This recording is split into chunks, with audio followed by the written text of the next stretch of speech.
Welcome viewers to this video. My sincere hope is that you are well, and a very big thank you for tuning in.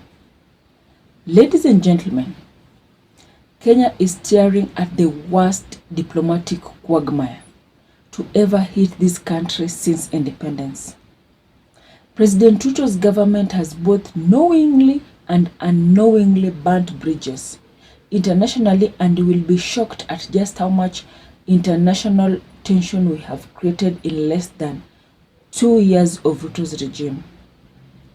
Is Kenya Kwanza government turning the country into a selfish bully in East Africa? Or is the government clueless about diplomatic issues?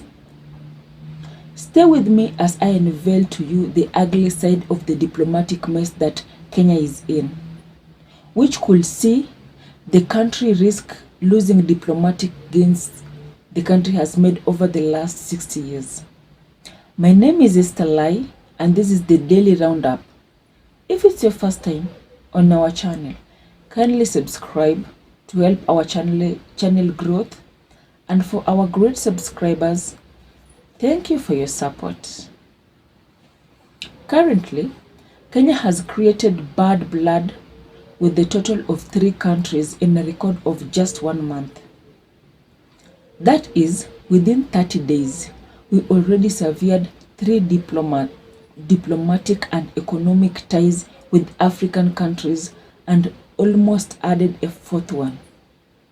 I will now tell you why the Kenyan government has added tension with the 3 countries.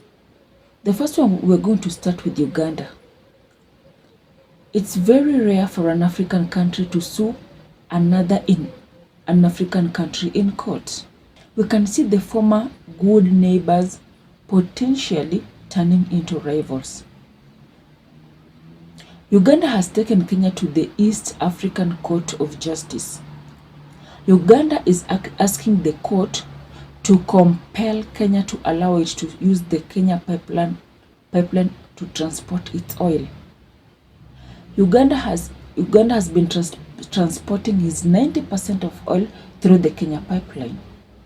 The tension started back in March. Uganda feels that Kenya is disrespecting the terms of the treaty which established EAC. Uganda is also upset that it was kept in the dark about the negotiation around the government-to-government fuel deal between Kenya and two Gulf nations. That is Saudi Arabia and UAE. The Kenya government had issued Uganda with very stringent conditions for them to be able to transport their oil through Kenya.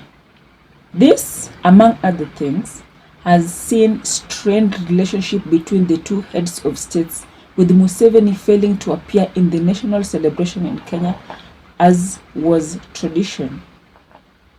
Uganda is currently actually exploring other options as they seek legal redress through the EAC court.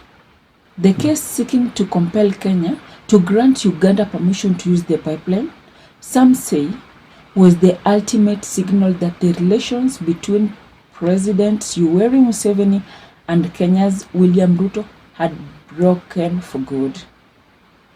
The tension with Uganda, however, is far from over, given that on separate incident, some 5 Ugandans were killed by Turkana community, and now the elders are desperately trying to appease the Ugandan president with 250 cattle.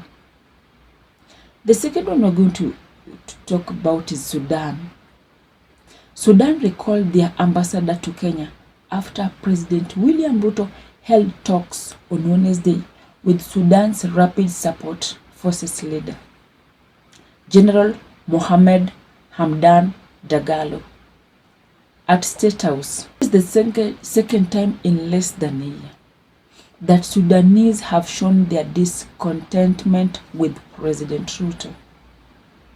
President Ruto has always played the messiah in the region and has, for instance, through IGAD talks, said that Sudan is already witnessing genocide. The Sudanese government had rejected President Ruto as the head of the talks back in June 2023. It is in the public domain how General Yasir Alata accused Ruto of financing the rapid support forces and swore to kill all the KDF soldiers if Ruto dared to send them to Sudan. ويجي زي الرئيس الكيني يقول أنا أجيب قوات شرق أفريقيا.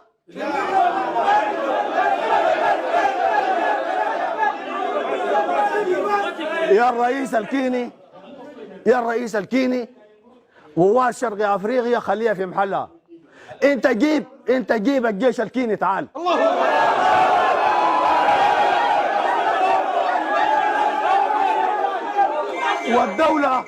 والدولة الدعماك والدعم كل المرتزقة زينا الدعماك بالقرش مشترياك بالقرش هي ذات تجيب جيشها.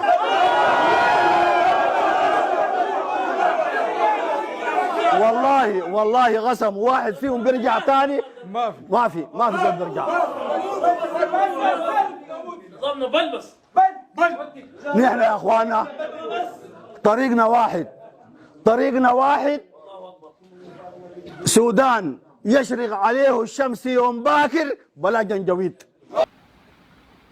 Needless to say, the government of Sudan hates President Ruto and have openly displayed it. The third one we're going to talk about is Democratic Republic of Congo. In almost similar script, the DRC recalled their ambassador to Kenya, envoy to Kenya, after a new Congolese military alliance that includes rebel was launched in the Kenyan capital. The big question now here is, why are the leftist group finding Kenya as a safe haven for them to engage their government from? The weakening ties will seemingly kill the efforts to have a united Africa as well as completely integrated East Africa. The Kenya Kwanza government needs to move with speed to arrest the diplomatic decay, failure to which Kenya may find itself surrounded by friends turned foes. How would you rate Kenya Kwanza diplomatic scorecard? Kindly let me know in the comment section. Until next time, see you in the next video.